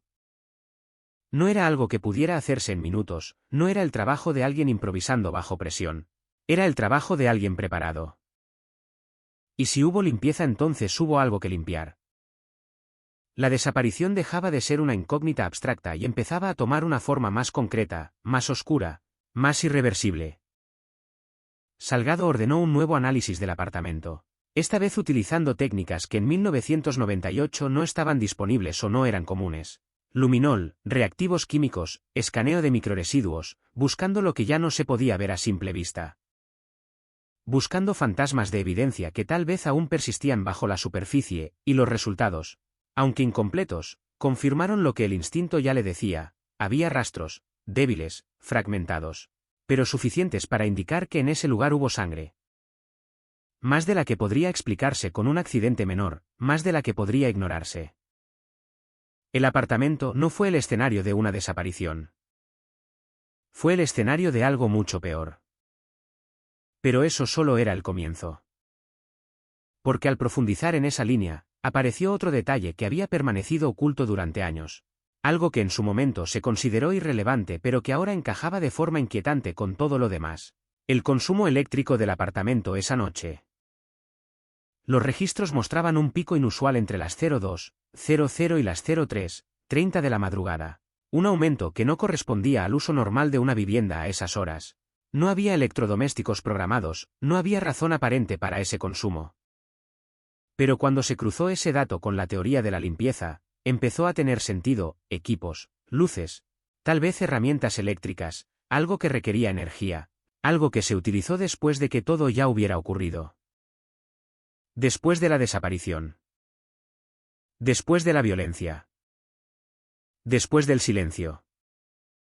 Eso confirmaba una secuencia inquietante. Lucía no solo fue atacada o reducida, sino que alguien se tomó el tiempo necesario para borrar todo rastro, para reconstruir la escena, para convertir un crimen evidente en un misterio sin forma, en una ausencia perfecta. Y ese alguien no estaba solo. Porque el tiempo necesario, la precisión, la ausencia de errores, todo apuntaba a más de una persona, a una operación coordinada, a un grupo que sabía exactamente qué hacer y cómo hacerlo, alguien con experiencia. Alguien que ya había hecho algo así antes o que sabía que podía hacerlo sin consecuencias. Mientras esa teoría se consolidaba, las llamadas a Salgado continuaban, siempre iguales, siempre silenciosas, como un latido constante que no podía ignorar, y en una de esas noches, después de colgar una de esas conexiones vacías, algo cambió, algo que rompió el patrón por primera vez. Un sonido. Apenas perceptible. Un golpe seco. El mismo tipo de sonido que la vecina había mencionado años atrás. No fue un error. No fue interferencia. Fue intencional. Y en ese instante, todo se conectó de una forma que no dejaba espacio para la duda. Quien estuviera detrás de esas llamadas no solo conocía el caso, lo estaba recreando. Estaba repitiendo elementos, sonidos, patrones, como si estuviera enviando un mensaje mucho más complejo de lo que parecía. Como si cada detalle fuera una pieza de algo más grande. Como si quisiera que alguien entendiera. O que alguien recordara. Salgado decidió no reportarlo de inmediato, no porque dudara, sino porque sabía que cualquier movimiento en falso podía cerrar la única ventana que tenía hacia esa presencia desconocida. Así que empezó a registrar cada llamada, cada segundo, cada mínima variación, buscando un patrón más profundo. Algo que no fuera evidente, algo que requiriera tiempo para revelarse. Y lo encontró. No en las llamadas en sí, sino en los intervalos entre ellas. Un ritmo irregular que, al ser analizado, mostraba una secuencia que coincidía con fechas específicas, fechas que, al cruzarlas con el expediente de Lucía, revelaban algo inquietante. Correspondían a momentos clave de la investigación original, entrevistas, hallazgos, decisiones. Como si alguien estuviera marcando esos puntos, señalándolos, obligando a revisarlos. Era un mapa. Un mapa oculto dentro del tiempo. Una guía. Y eso solo podía significar una cosa: quien estaba detrás de esas llamadas no quería detener la investigación. Quería dirigirla. ¿Pero por qué? ¿Por qué alguien implicado en un crimen tan cuidadosamente ejecutado querría reabrirlo, guiarlo, empujar a un inspector hacia la verdad que durante años se mantuvo enterrada? La respuesta no era clara, pero una cosa sí lo era. Esto ya no era solo un caso antiguo reactivado por curiosidad o persistencia, esto era algo activo, algo en movimiento, algo que no había terminado en 1998, algo que seguía desarrollándose, evolucionando.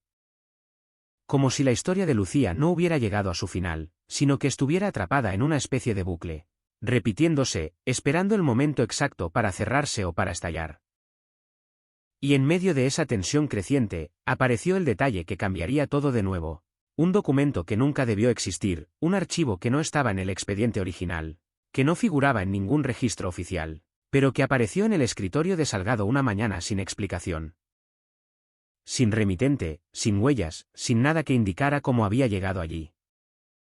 Un solo folio. Una sola línea escrita a máquina. Una dirección. Y debajo, una hora.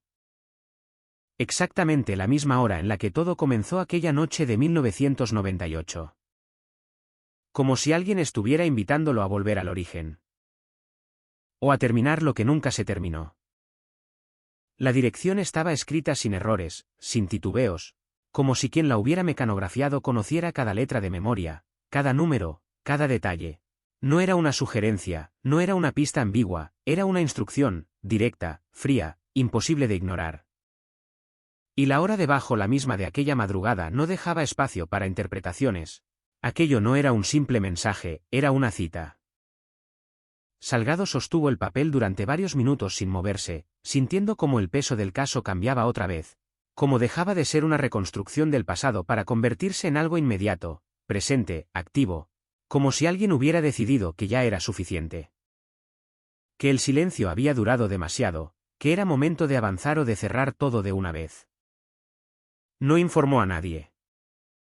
No aún. Porque sabía que si ese documento era lo que parecía, si alguien estaba moviendo las piezas desde las sombras, cualquier filtración podría hacer que desapareciera tan rápido como había aparecido, así que hizo lo único que su instinto le permitió, esperar. Esperar a la hora indicada. Esperar en silencio. Esperar solo. La noche cayó con una lentitud incómoda, como si el tiempo mismo se estuviera estirando, resistiéndose a llegar a ese punto exacto donde todo podía cambiar, y cuando finalmente el reloj se acercó a la hora marcada, Salgado ya estaba en camino. Conduciendo por calles que se volvían cada vez más vacías, más oscuras, más ajenas al ritmo habitual de la ciudad, siguiendo la dirección que lo alejaba del centro, que lo empujaba hacia una zona industrial abandonada. Un lugar donde las estructuras metálicas se alzaban como esqueletos olvidados y el viento se colaba entre ellas, con un sonido constante, rítmico metálico. El mismo sonido. El mismo eco que había escuchado en la cinta del contestador. El mismo patrón. Todo encajaba demasiado bien. Aparcó a cierta distancia, sin luces, sin hacer ruido, observando el lugar antes de acercarse. Una nave industrial parcialmente derruida, ventanas rotas, puertas oxidadas. Un espacio que parecía abandonado desde hacía años, pero algo no cuadraba, había señales recientes. Marcas en el suelo. Huellas apenas visibles, indicios de actividad que no correspondían con el estado general del lugar. No estaba vacío. Nunca lo estuvo. Entró con cautela, cada paso medido, cada sonido amplificado por el silencio del interior. Y el aire tenía ese mismo olor tenue, metálico, casi imperceptible, pero presente, constante, como un eco del pasado que se negaba a desaparecer. Avanzó entre sombras, entre estructuras corroídas, siguiendo un sonido que no debería estar allí. Un golpeteo suave, irregular, como algo que se mueve lentamente, como algo que no quiere ser encontrado pero tampoco puede dejar de hacerse notar, y cuanto más se acercaba, más claro se volvía que ese sonido no era accidental, no era parte del entorno, era intencional. Entonces lo vio. Una luz. Débil. Intermitente. En el fondo de la nave. Se acercó con el pulso acelerado, con esa sensación que solo aparece cuando todo está a punto de romperse, cuando la línea entre lo que se sabe y lo que se va a descubrir se vuelve peligrosamente delgada. Y al cruzar el último tramo de oscuridad, el espacio se abrió en una habitación improvisada dentro de la nave, delimitada por paredes de madera y plástico, un lugar construido dentro de otro lugar, oculto a simple vista. Y en el centro, una mesa. Una sola mesa. Con 2 sillas. Exactamente como en el apartamento de Lucía. El aire se volvió más pesado. Más denso. Más difícil de respirar. Sobre la mesa, una grabadora antigua reproducía en bucle un sonido que helaba la sangre. El mismo golpe seco que había aparecido en las llamadas, repetido una y otra vez, como si alguien estuviera insistiendo en que ese detalle no debía ser olvidado, como si fuera la clave de todo. Pero no era lo único. Había fotografías. Decenas de ellas. Pegadas en las paredes improvisadas. Imágenes del apartamento. De Lucía. De la investigación. De Salgado. Fotografías tomadas en diferentes momentos, algunas antiguas, otras recientes, demasiado recientes, lo suficiente como para confirmar algo que ya no podía negarse.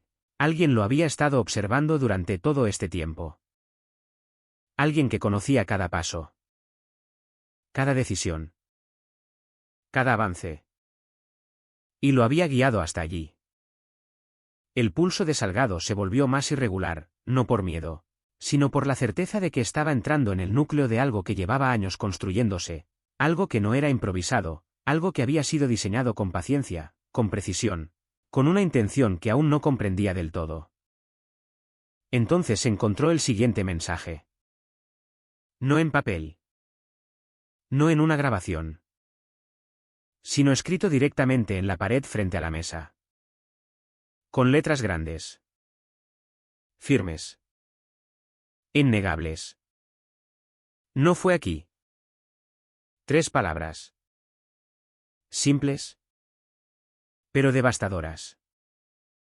Porque si no fue allí, si el apartamento no fue el lugar real, entonces todo lo que se había asumido durante años estaba equivocado, toda la escena, toda la narrativa, todo el enfoque, todo había sido una ilusión cuidadosamente construida para desviar la verdad. Para mantener a todos mirando en la dirección incorrecta. Y eso significaba que el verdadero lugar nunca fue encontrado. Nunca fue investigado. Nunca fue siquiera considerado. Salgado retrocedió un paso, procesando el peso de esa revelación, cuando algo más llamó su atención. Un detalle pequeño, casi invisible en medio del caos visual de la habitación, una cámara. Encendida. Apuntando directamente hacia él. Transmitiendo. En tiempo real. No estaba solo. Nunca lo estuvo. Y en ese instante, el sonido de la grabadora cambió. El golpe seco se detuvo. Y fue reemplazado por algo peor. Una respiración. Lenta. Controlada. Muy cerca del micrófono. Como si quien estuviera al otro lado quisiera asegurarse de que Salgado lo escuchara. De que entendiera. De que sintiera exactamente lo mismo que alguien sintió aquella noche de 1998. El mensaje ya no era simbólico. Ya no era indirecto. Era personal. Directo. Inevitable. Y en medio de ese silencio cargado, una voz emergió finalmente de la grabadora, distorsionada, baja, pero perfectamente clara en su intención. Llegaste demasiado tarde. Las mismas palabras. El mismo mensaje. Pero esta vez dirigido a él. Y eso solo podía significar una cosa. El juego no estaba empezando. Estaba terminando. Y él acababa de entrar en el último acto. La voz se desvaneció en la grabadora, pero el eco de esas palabras no desapareció. Se quedó flotando en el aire como una presencia más dentro de esa habitación improvisada. Como si cada pared la absorbiera y la repitiera en silencio. Llegaste demasiado tarde. Una frase que ya no pertenecía al pasado, que ya no era solo parte de una cinta olvidada, sino una advertencia activa, un cierre que alguien había decidido ejecutar en ese preciso instante. Salgado no se movió. No de inmediato. Porque entendía lo que eso significaba. Entendía que todo lo que había encontrado no era un descubrimiento casual. No era el resultado de su persistencia, era una ruta diseñada. Una secuencia de pasos que alguien había preparado para él desde mucho antes de que retomara el caso. Como si cada pista, cada detalle, cada llamada silenciosa hubiera sido colocada estratégicamente para llevarlo exactamente a ese punto. A esa habitación. A esa mesa. A esa cámara. Observó el lente fijamente, sabiendo que al otro lado había alguien. Alguien que estaba viendo cada uno de sus movimientos en tiempo real, alguien que no solo conocía el caso, sino que lo había estado controlando, guiando, manipulando desde la sombra, y en ese momento, por primera vez. La pregunta cambió. Ya no era quien hizo esto. Era porque lo estaba haciendo ahora. La respiración en la grabadora continuó unos segundos más antes de desaparecer por completo, dejando un silencio absoluto que resultaba más inquietante que cualquier sonido, porque ese silencio no era vacío, era expectativa. Salgado avanzó lentamente hacia la mesa, cada paso medido, cada movimiento consciente de que estaba siendo observado, evaluado, y al llegar, vio algo que antes no estaba allí, o que simplemente no había notado en medio de la tensión inicial. Un objeto pequeño. Colocado justo en el centro. Una llave. Antigua. De metal oscuro. Con una etiqueta atada por un hilo desgastado. Un número escrito a mano, 17. Nada más. Ninguna explicación. Ninguna indicación. Pero no hacía falta. Porque todo en ese lugar funcionaba igual, nada era directo, nada era evidente, todo requería interpretación, reconstrucción, paciencia, y esa llave era una nueva dirección, un nuevo punto dentro de ese mapa invisible que alguien había estado dibujando durante años. Salgado la tomó con cuidado, sintiendo el frío del metal, el peso real de algo que ya no era solo simbólico, y en ese instante, la cámara emitió un leve sonido mecánico, casi imperceptible, pero suficiente para confirmar que seguía activa, que cada gesto estaba siendo registrado, archivado, observado. Entonces ocurrió algo más. Una luz. En una de las paredes. Un monitor que hasta ese momento había permanecido apagado se encendió de golpe, iluminando la habitación con un parpadeo breve antes de estabilizarse, y en la pantalla apareció una imagen que detuvo el tiempo por completo. El apartamento de Lucía. Pero no como en las fotografías antiguas. No como en los informes. Era una imagen en tiempo real. Actual. La misma mesa. Las mismas 2 copas. La misma disposición. Pero había algo diferente. Algo que no debería estar ahí. Una figura. Sentada en una de las sillas. De espaldas. Inmóvil. Como si hubiera estado esperando. El corazón de Salgado se aceleró, no por sorpresa, sino por la confirmación brutal de que esto no era una reconstrucción, no era un recuerdo, era una repetición. Alguien había recreado la escena. Alguien había vuelto al origen. Y lo estaba mostrando. En directo. La figura no se movía, no giraba, no reaccionaba, simplemente estaba ahí, ocupando el espacio que durante años había estado vacío, llenando ese vacío con una presencia que resultaba insoportable de ignorar. Y entonces, lentamente, la figura levantó una mano. Un gesto mínimo. Pero suficiente. Suficiente para indicar que no era una grabación. Que no era un montaje. Que era real. Salgado se acercó al monitor, cada paso más rápido que el anterior, intentando captar detalles. Identificar algo, cualquier cosa que pudiera darle una ventaja, pero la imagen no ofrecía claridad. La iluminación era baja, el ángulo limitado. Como si hubiera sido diseñado para mostrar lo justo y ocultar todo lo demás. Entonces, la figura habló. No a través del monitor. No con sonido. Sino moviendo los labios. 3 palabras. Lentas. Claramente articuladas. Las mismas. Ya es tarde. El círculo se cerraba. El inicio y el presente colisionaban en un solo punto, en un solo momento que ya no podía separarse del pasado, y en ese instante, Salgado entendió algo que había estado frente a él todo el tiempo, algo que había sido sugerido una y otra vez, pero que ahora se volvía imposible de ignorar. Esto no era solo un caso. Era una narrativa. Una historia que alguien había estado construyendo. Controlando. Repitiendo. Y él no era solo el investigador. Era parte de ella. El monitor parpadeó. La imagen se distorsionó brevemente. Y luego desapareció. Negro. Silencio otra vez. Pero no por mucho tiempo. Porque segundos después, un nuevo mensaje apareció en la pantalla, esta vez en texto, blanco sobre fondo oscuro, simple, directo, imposible de malinterpretar.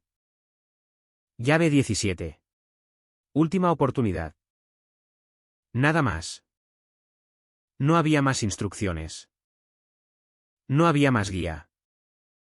Solo esa frase que convertía todo lo anterior en una preparación, en un prólogo de algo que estaba a punto de ocurrir, algo que no se iba a repetir, algo que no dejaría margen de error. Salgado apretó la llave en su mano, sintiendo como la realidad del caso se transformaba en algo mucho más inmediato, mucho más peligroso, Porque ya no estaba siguiendo rastros antiguos, ya no estaba reconstruyendo hechos pasados. Estaba entrando en algo que aún no había terminado. Algo que seguía en marcha. Algo que estaba esperando. Y en algún lugar, conectado a todo esto, estaba el verdadero escenario de aquella noche. El lugar donde todo ocurrió. El lugar que nunca fue encontrado. El lugar que ahora parecía estar a punto de revelarse. Pero no como un descubrimiento, sino como una trampa. La llave pesaba más de lo que debía, no por el metal, no por su tamaño, sino por lo que representaba, por la sensación creciente de que cada paso que daba ya no era una decisión propia, sino una respuesta a algo que había sido anticipado, previsto. Calculado mucho antes de que él siquiera tocara ese expediente por primera vez, y mientras salía de la nave industrial, el sonido del viento golpeando las estructuras metálicas volvía a ese ritmo constante, casi hipnótico. Como si todo el entorno estuviera sincronizado con una historia que no dejaba de repetirse. Llave 17. Última oportunidad. No era una pista más. Era un límite. Un punto de no retorno.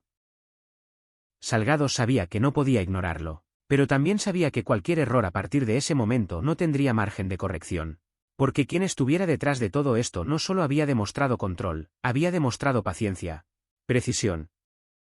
Una capacidad inquietante para mantenerse invisible mientras movía cada pieza en la dirección exacta. Volvió al coche sin mirar atrás, sin apagar la sensación de que seguía siendo observado, incluso fuera de la nave, incluso en la carretera, incluso en el silencio de la madrugada, y durante el trayecto.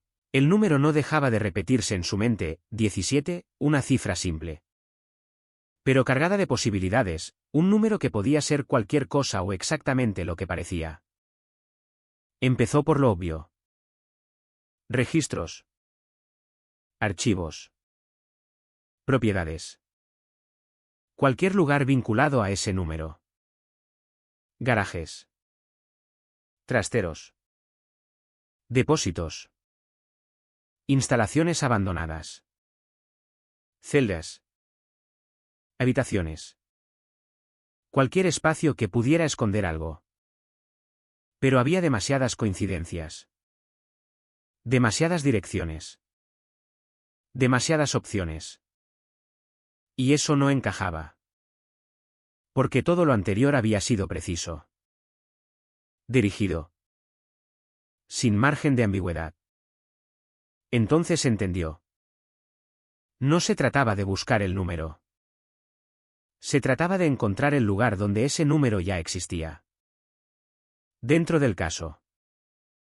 Dentro de la historia. Dentro de lo que ya había visto pero no había comprendido.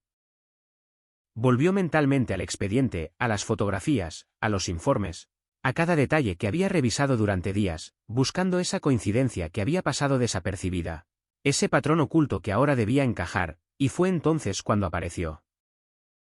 Una imagen. Una sola imagen. De la escena original. En un rincón del apartamento. Casi fuera de cuadro.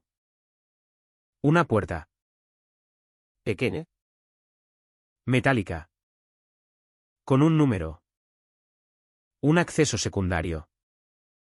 Un compartimento. Un espacio que nunca fue abierto. Nunca investigado. Nunca considerado relevante. Porque en ese momento, todos estaban mirando hacia otra parte. Hacia la desaparición. Hacia el vacío. Y no hacia lo que estaba cerrado. El pulso de Salgado se aceleró al darse cuenta de lo que eso implicaba. Porque si esa puerta había estado ahí desde el principio, si ese espacio nunca fue revisado a fondo, entonces todo el caso podía haber girado en torno a algo que simplemente nadie abrió. Volvió al apartamento. Sin avisar. Sin esperar. Con la llave en la mano y la certeza de que lo que estaba a punto de hacer no era solo parte de la investigación. Era el centro de todo. El edificio estaba en silencio, como aquella noche, como si el tiempo no hubiera pasado realmente dentro de esos muros, como si todo siguiera suspendido, esperando ese momento exacto en el que alguien regresara para terminar lo que quedó inconcluso. Subió las escaleras con rapidez contenida, cada paso resonando más de lo que debería, cada sombra pareciendo más profunda, más cargada de algo que no se podía nombrar. Y al llegar a la puerta del apartamento, se detuvo por un segundo. Respiró. Escuchó. Nada. Solo ese silencio que ya no era neutral. Ese silencio que ahora parecía consciente. ¿Entró? El interior estaba tal como lo recordaba, tal como aparecía en las fotografías, tal como había sido preservado durante años, una cápsula intacta de una noche que nunca terminó, pero esta vez, no miró la mesa, no miró las copas, no buscó lo evidente. Fue directo al rincón. A esa pequeña puerta metálica. A ese número. Estaba ahí. Siempre había estado ahí. Esperando. Se agachó lentamente, pasando la mano por la superficie, sintiendo el frío del metal, el desgaste mínimo que indicaba que había sido tocada más veces de lo que los registros sugerían, más veces de las que alguien había admitido, y en ese momento, la sensación fue clara, inequívoca. Ese lugar no estaba olvidado. Estaba oculto. Introdujo la llave. Encajó perfectamente. Sin resistencia. Como si nunca hubiera sido reemplazada. Como si siempre hubiera pertenecido a ese lugar. ¿Giró? Un clic. Seco. Definitivo. El sonido rompió el silencio como un disparo contenido, y por un instante, todo pareció detenerse, como si el propio apartamento reaccionara, como si algo se activara en el momento exacto en que ese compartimento dejaba de estar cerrado. Salgado abrió la puerta lentamente. Oscuridad. Nada más. Pero no una oscuridad vacía. Una oscuridad profunda. Densa. Como si ese espacio hubiera estado sellado no solo físicamente, sino en el tiempo. Encendió la linterna. El haz de luz atravesó el interior revelando algo que no debería estar allí. Escaleras. Descendiendo. Estrechas. Ocultas. Un acceso que no figuraba en ningún plano oficial del edificio. Un nivel inferior que nunca fue registrado. Nunca documentado. Nunca investigado. El verdadero escenario. No arriba. No en el apartamento. Sino debajo. El aire que emergía desde ese espacio era diferente, más frío, más pesado, con ese mismo olor metálico que había aparecido en cada punto clave de la investigación, como un hilo invisible que conectaba todo. Como una señal constante de que la verdad siempre había estado ahí, solo que nadie miró en la dirección correcta. Salgado dudó un segundo. Solo uno. Porque sabía lo que eso significaba. Bajar era cruzar definitivamente esa línea. Entrar en el lugar donde todo ocurrió. Donde todo fue ocultado. Donde todo seguía esperando. Y entonces, sin más, comenzó a descender. Un paso. Luego otro. Y con cada escalón, el aire se volvía más denso, más cargado, más insoportable, como si el pasado no solo estuviera ahí sino que no hubiera salido nunca. Y en la oscuridad, mientras la luz avanzaba lentamente, algo empezó a tomar forma al fondo. Algo que no se movía. Algo que había estado ahí durante años. Algo que, finalmente, iba a ser visto. El descenso no parecía tener fin, cada escalón absorbía el sonido de sus pasos, como si el lugar mismo quisiera borrar su presencia, como si nadie debiera estar allí, como si ese espacio hubiera sido diseñado para permanecer oculto incluso cuando era descubierto, y el aire era distinto. Más denso, más pesado, con ese olor metálico que ya no era una pista, sino una confirmación constante de que lo que había ocurrido allí abajo no era una teoría, no era una posibilidad, era un hecho. La luz de la linterna avanzaba lentamente, revelando fragmentos de un lugar que no debería existir bajo un edificio residencial, paredes de concreto sin terminar, cables antiguos colgando del techo, restos de estructuras improvisadas, como si ese nivel hubiera sido construido en secreto. Ampliado sin permisos, modificado sin registros, un espacio que vivía fuera de cualquier plano oficial, fuera de cualquier control. Y entonces, la luz tocó el fondo. Y todo se detuvo. No había desorden. No había caos. Había organización. Precisión. Una habitación principal, más amplia de lo que debería ser, con una disposición que replicaba, de forma inquietante, la escena del apartamento de arriba, una mesa en el centro, 2 sillas enfrentadas. Pero aquí no había intento de disimulo, no había limpieza excesiva. No había esfuerzo por ocultar lo que realmente era ese lugar. Porque aquí la historia no había sido borrada. Había sido contenida. El corazón de Salgado latía con fuerza mientras avanzaba un paso más, y otro, absorbiendo cada detalle, cada objeto, cada señal que durante años había estado escondida bajo metros de concreto y silencio. Y fue entonces cuando la linterna iluminó lo que había estado esperando al fondo. Una figura. Sentada. Inmóvil. El cuerpo rígido. El tiempo detenido. Lucía. No había duda. No había margen de error. El rostro, aunque marcado por los años, por el encierro, por el abandono, conservaba suficiente para ser reconocido, suficiente para cerrar la pregunta que había definido el caso durante décadas. No desapareció.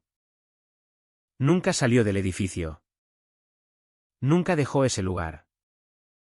El silencio se volvió absoluto, aplastante, mientras la realidad se asentaba con una violencia distinta. Más lenta, más profunda, porque no había persecución, no había movimiento.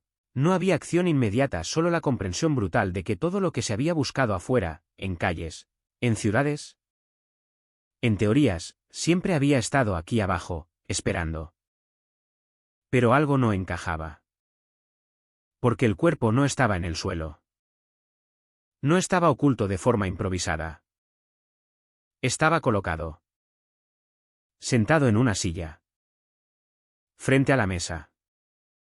Como si la escena no fuera solo un crimen. Sino una representación. Una repetición. Un ritual. La linterna recorrió el espacio con más urgencia, buscando respuestas, buscando contexto. Y entonces aparecieron más detalles, demasiados para ignorarlos, marcas en el suelo, manchas oscuras que el tiempo no había logrado borrar por completo, herramientas antiguas, restos de plástico, de telas. Indicios de que ese lugar no fue utilizado una sola vez, sino que tuvo actividad prolongada, sostenida, controlada. Y en la pared del fondo. Más fotografías. Las mismas que había visto en la nave. Pero aquí estaban primero. El origen.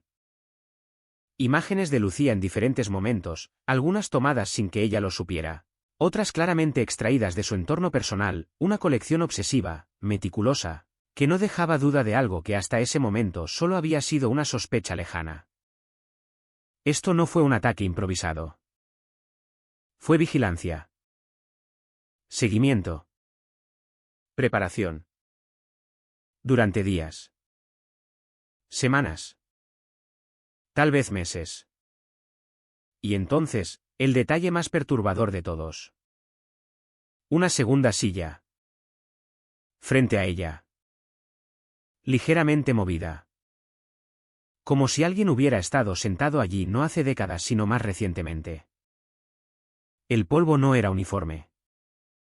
Había interrupciones. Huella de uso. Reciente. El aire se volvió más frío de golpe, no por temperatura, sino por lo que eso implicaba. Porque si ese lugar había sido reactivado, si alguien había vuelto, si la escena había sido revisitada. Entonces esto no había terminado en 1998. Había continuado. En silencio. En secreto. Durante años. La respiración de Salgado se volvió más pesada mientras retrocedía un paso, intentando reorganizar lo que estaba viendo, intentando separar el pasado del presente. Pero ya no era posible, todo estaba conectado, todo formaba parte de la misma línea temporal. De la misma narrativa que alguien había estado manteniendo viva. Y entonces ocurrió. Un sonido. Detrás de él. Leve, pero inconfundible. Un paso. No un eco. No un error. Un movimiento real. Salgado giró la linterna con rapidez, el haz de luz cortando la oscuridad en busca de cualquier forma, cualquier sombra, cualquier indicio de que no estaba solo, y durante un segundo no vio nada. Pero el silencio había cambiado. Ya no era estático. Era compartido. Había otra respiración. En el mismo espacio. En el mismo nivel. Observándolo. Esperando. El pulso se aceleró, cada sentido en alerta, cada músculo listo para reaccionar. Pero no había un objetivo claro, no había dirección, solo la certeza de que alguien más estaba allí. Alguien que había permitido que descendiera, que llegara al fondo, que viera todo. Y que ahora estaba listo para mostrarse. La linterna tembló apenas, no por miedo, sino por la tensión acumulada, por la inminencia de un momento que llevaba años gestándose, y entonces, desde la oscuridad, una voz emergió. Sin distorsión. Sin dispositivos. cercana. ¿Real? Te tomó lo suficiente. No era una amenaza. No era un grito. Era una constatación. Como si el tiempo no importara. Como si todo esto hubiera sido inevitable. Y en ese instante, Salgado entendió lo único que aún faltaba. El caso nunca estuvo abierto. Nunca estuvo perdido. Nunca estuvo olvidado. Fue sostenido. Protegido. Mantenido exactamente en ese punto. Hasta que él estuviera listo para encontrarlo. Y ahora que lo había hecho. Ya no había más tiempo.